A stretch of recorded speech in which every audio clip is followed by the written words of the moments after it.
Glædelig jul alle sammen. Hej, jeg hedder Peter Henrik Andersen. Jeg sidder som direktør i TDC Enterprise i en rigtig fantastisk afdeling, som hedder Intelligent Netværk og Cybersecurity. Der har jeg et rigtig fantastisk team af mega dygtige medarbejdere, som varetager forskellige teknologiområder.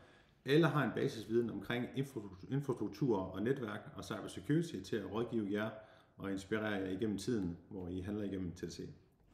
Jeg vil gerne sige tak til alle producenterne, vi samarbejder med. Det har været mega spændende og super fedt og gode bekendtskaber og relationer. Og håber på det samme i 2025 og meget mere af det. Det samme til vores kunder. Tak for alle jeres opgaver og udfordringer og vores samarbejde. Det er mega værdsat og håber også på, at vi kan hjælpe jer i 2025 med at innovere og tackle udfordringerne sammen. Om det er så den ene eller den anden løsning, vi kan levere i TDC, om det er en ting, I køber og drifter selv, eller om vi tager noget managed service, hvor I har udstyret, og vi hjælper jer med selve driften, hvor vi kan bruge hinandens styrker og kompetencer. I er mega dygtige, og det er vi også, og sammen så kan vi skabe noget, der er på et højere niveau og mere og bedre. Og det kan jeg virkelig godt lide.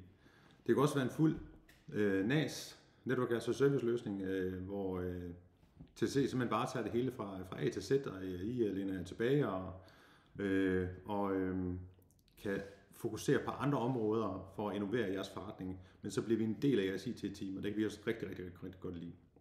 Og så kan vi jo selvfølgelig bygge ting på toppen, hvad I nu tænker af fremtidens teknologier, som I ikke har taget hul på endnu, og det kunne være i form af, det kan være noget SASE, det er up and coming og accelererer fremadrettet. Jeg synes, det er mega fedt. Jeg har selv en baggrund, og nok mest kendt for, min cloud-passion, men også passion for API og AI, machine learning, programmering. Jeg elsker at være i fronten af teknologierne og snuse til det nye og lege med det, og så se, hvordan det fungerer. Og det er også netop det, vi gør her i afdelingen, det er, at vi leger rent faktisk med de ting, som vi går ud og inspirerer og snakker med om. Så til det, så vil jeg egentlig gerne sige tak til Fortinet, fordi at nu kan I se, at der er nogle pakker her bag ved mig, og der er mange flere pakker, så det er simpelthen legetøj til afdelingen, hvor de rent faktisk øver med at få fingrene ned i tastaturet og hands-on onboarding og en oplevelse af, hvad I egentlig ser som kunder, så vi ved, hvordan udstyret det fungerer. Det er rigtig vigtigt for mig, at mit team også leger med det, som I køber. Så når de kommer ud og har en snak og inspirerer, så kan vi rent faktisk sidde side om side og finde ud af, hvordan tingene de skal skaleres og rulles ud og maintaines, vedligeholdes i fremtiden. Så vi leger selv med udstyret, og selvfølgelig også meget andet udstyr, også fra andre producenter. Men nu er der lige julegaver, der lige er landet, og det er jul, så nu tænker jeg lige, at så vil jeg lige vise, at vi rent faktisk leger med tingene, og det er mega vigtigt. Når I skal have fat i os i afdelingen, jamen, så kan I tage fat i jeres lokale account manager, som I handler igennem. Det kan også være, at I bare pinger mig på LinkedIn. Det er I meget velkommen til. Jeg vil super gerne ud og snakke sammen med jer, sammen med mit team. Jeg kører gerne ud som spillende træner.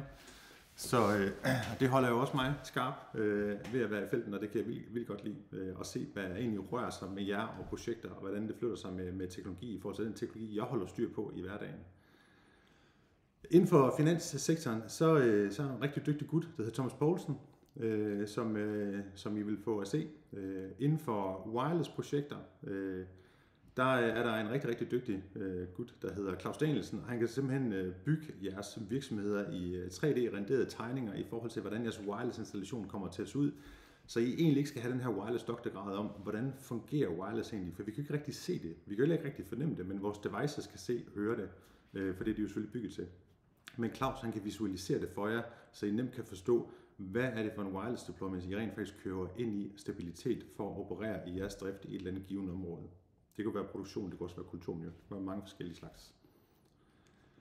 I forhold til routing switching, og på tværs af to kæmpe store producenter, så er der en, der hedder Frank Osberg. Han er mega dygtig på begge områder og har 15 års plus hands-on erfaring med installation og drift af det her. Så når han kommer ud og snakker, så snakker han mere ned på gulvet niveau i forhold til, hvad I godt kunne tænke jer, og så hjælper jeg med at bære jer derhen.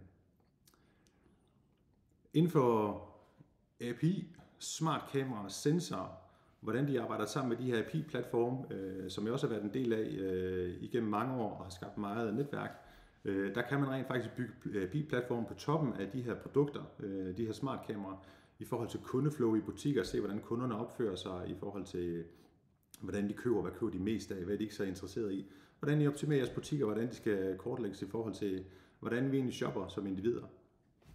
Det kunne være en ting, men det kunne også være i forhold til andre ting. Så er det egentlig sådan lidt sky's the limit i forhold til kreativitet, hvad det her egentlig rent faktisk kan gøre for jer som en virksomhed. Og det er simpelthen bare at booke Jakob til et møde, og så få en inspirationssnak om, hvad der egentlig kan lade sig gøre, og hvad der egentlig kommer fremadrettet på den her teknologi. For det bliver mega spændende. Og I kan allerede se på den her rejse, vi er i gang med vores fantastiske opslagsværktøj, som mange kalder AI. Jeg kalder det et opslagsværktøj, som er rigtig dygtigt til at kigge ind i databaser og finde adgang til en masse data, og hvordan den lærer i form af machine learning. Men der er ikke nogen tvivl om, at det kommer til at accelerere meget hurtigere, end hvad det har gjort de sidste 10 år. Og det er mega spændende. Og husk at have en sund og fornuftig skepsis over for AI, og gøre brug af det, for det er mega spændende. Men også lige, tænk over, hvad er det egentlig, jeg sidder og leger med, for der er jo nogen i en anden, som også har siddet og programmeret det, og så må sige, ikke? Så. Rent security-mæssigt, som vi også lige snuste lidt til der, som vi nok kunne mærke lidt hint om, så har jeg en rigtig dygtig gut, der hedder Lukas Salim, som er mega dygtig på cybersecurity-området. Så tag fat i ham i forhold til at få en snak omkring den gode og den dårlige side ved cybersecurity, eller ved cyber i det hele taget, og så kan han tage en snak med jer i forhold til, hvordan I bliver beskyttet bedst muligt, så I er trygge, når I går på arbejde og tænder maskinerne og begynder at arbejde med jeres stationer, sådan så virksomheden er sikret, også når virksomheden snakker ud af til og går på internettet og skal hente de ting, det skal fremadrettet, og hvad I lader flyde frem og tilbage som sådan. Det var egentlig ordene. Så vil jeg gerne sige tak endnu en gang, og jeg selv går på juleferie om en dags tid og skal hygge mig sammen med mine børn og familien, og det glæder mig rigtig meget til at få noget downtime. Jeg opfordrer til at I gør det selv og hygger med familien og får en masse god mad, og så ses vi i det nye år til en masse spændende opgaver. Tusind tak, fordi at I lige lyttede med. Det er meget værdsat. Rigtig glædelig jul til jer alle sammen. Pas på jer selv, hygge jer, ha' det godt og nyd juletiden. Vi ses i det nye år.